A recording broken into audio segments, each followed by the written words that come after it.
9.4 Surface area and volume of similar figures. If two objects are similar, then the length, that's what that stands for,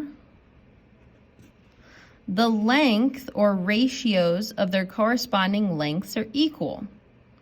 The dilation factor of objects is equal to the ratio of the corresponding lengths. So if you would like to find the areas, that's what the A stands for, of the two similar figures, the ratio of their areas. The ratio of their areas or surface areas is the ratio of their corresponding lengths squared. So you have to know their corresponding lengths in order to get the ratio of their areas, which is their areas squared.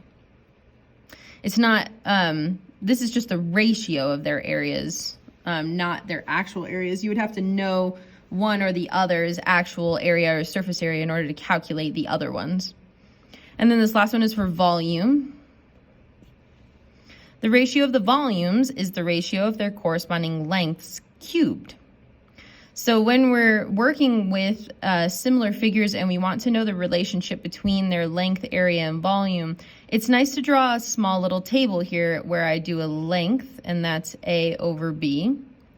Volume, that's A squared over B squared, and then area, sorry, I should have put that one in the middle. Oh no, I messed it up. So volume cubed, so A squared over B squared. There we go, I squeezed it in. So length, area, and then volume. So A over B for length, A squared over B squared for areas. Sorry, missed that one. And then A cubed over B cubed for volume. And we'll do some examples here to show how to use it.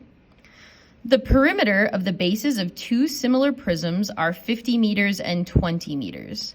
What is the dilation factor of the smaller figure to the larger? So this is just talking about their perimeters. So perimeter relates to length, not area and not volume. So that means that this is just going to be length of A over B, and we're trying to do the smaller to the larger, so 20 over 50, and we can reduce that to 2 over 5. So the ratio of their lengths is 2 to 5, from the smaller one to the larger one.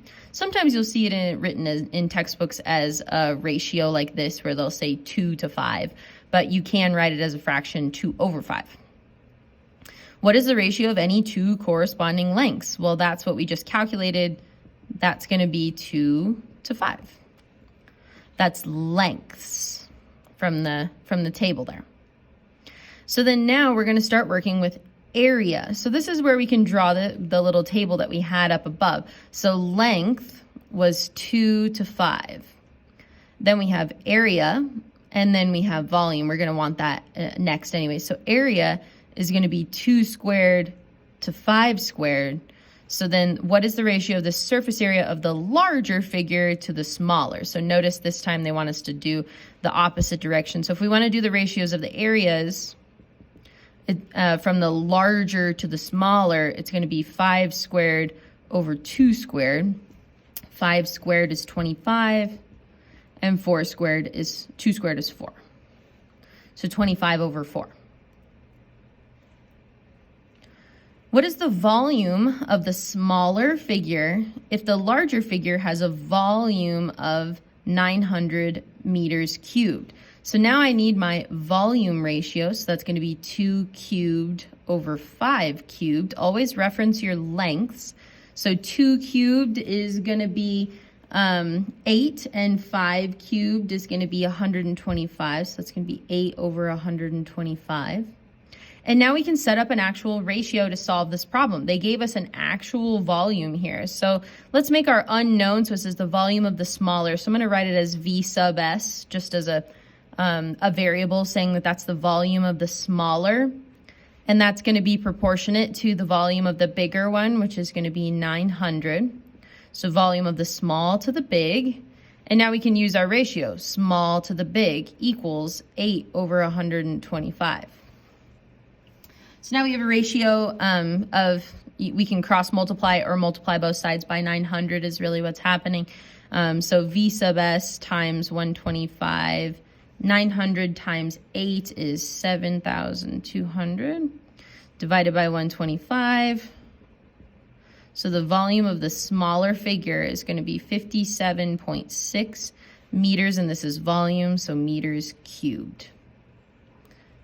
So you just have to pick the right ratio to help you solve these problems. So let's try the next one. This one has a small typo. We'll fix it. The surface area of two cylinders are 45 pi, that's supposed to be a pi, centimeters squared, and 80 pi centimeters squared. Find the ratio of their volumes. So let's take a look at what we've been given.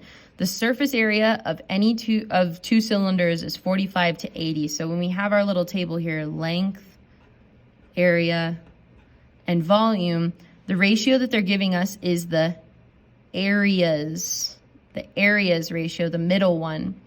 So we're saying, and they want us to go which direction? They want us to do, I don't think it really matters, so let's do small to big.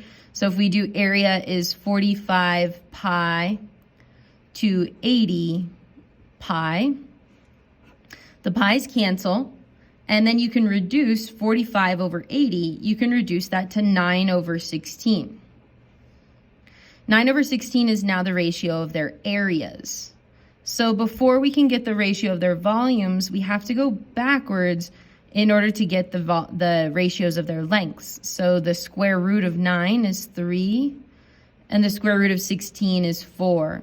So the ratio of their lengths is 3 to 4. So then finally we take that 3 to 4 and we find our volume ratio. So it's going to be 3 cubed over 4 cubed. What would be tempting is to do 9 cubed and 16 cubed, but don't do that. You have to use the length ratios to cube. So then 3 cubed is 27, and 4 cubed is 64. So then now we can use this, well, that's what they wanted. They wanted the ratio of their volumes, 27 to 64. You could use it in a problem if they wanted you to actually calculate the volumes between two figures. If you knew the ratio of the volumes of two similar solids, how could you find the ratio of the surface areas? So let's think about our table here. So we've got our length, our area, and our volume. If you knew the ratio of the volume, so if we knew an X to a Y in the volume category, how could you find the ratio of the surface areas? Well, first thing you need to know is what is the ratio of their lengths. So step one would be to go from volume back to length. So how would we go all the way from the cubed back to the singular ratio of lengths? Well, you need to use a cubed root. So you would take the cubed root of the volume ratio. If you took the cubed root of the volume ratio, you could then have the ratio of their lengths. And then finally, you could go from your lengths to your area ratios. So then you would square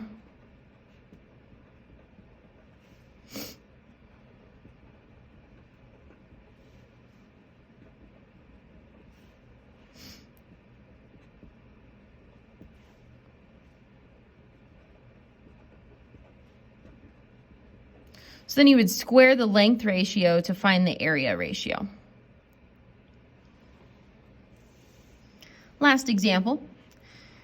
If we assume A and B are similar, find the surface area of figure A and the volume of figure B. Notice they've given the volume of figure A and the surface area of figure B, so we're going to be able to work forwards and backwards here. We don't have enough information to find surface area. We only have a length but not a width. That's not enough, and we don't have enough information on either diagram to just calculate it by hand. So we are going to have to use the fact that they are similar and use their length ratios to help us find their different surface areas and volumes. So we're going to make our little table. So length, area, volume. So let's go from the smaller to the bigger just to make it easy. So 12 to 20 is our length ratio. reduce that length. 12 over 20 reduces to 3/5. It's always reduce. Then we can do 3 squared over 5 squared, so it's going to be 9 over 25. And then 3 cubed over 5 cubed, 3 cubed is 27, and 5 cubed is 125. So this was 3 squared over 5 squared. This was 3 cubed over 5 cubed. So now we can use this to work backwards and forwards. Again, I'm just gonna make little variables that make sense here. So we want the surface area of figure A. So I'm gonna call it the surface area sub A, just to stand for I want the surface area of A. We compare that to the surface area of B, which is 950. And this is talking about area. So we want to use the area ratio on the other side of our ratio. So equals 9 over 125. Multiply both sides by 950 or cross multiply if that's makes sense in your head. So then the surface area of A is going to be 342 inches. This is area squared.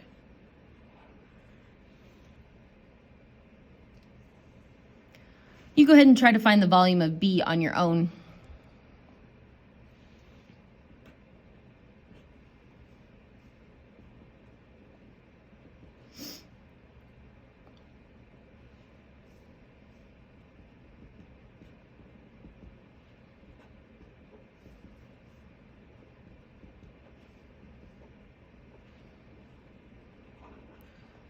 The only tricky part to that one is if you do put the volume of B on top, that's the larger one. So when you're using your volume ratio, you need to put your larger one on top. So 125 to 25, I'm sorry, 27,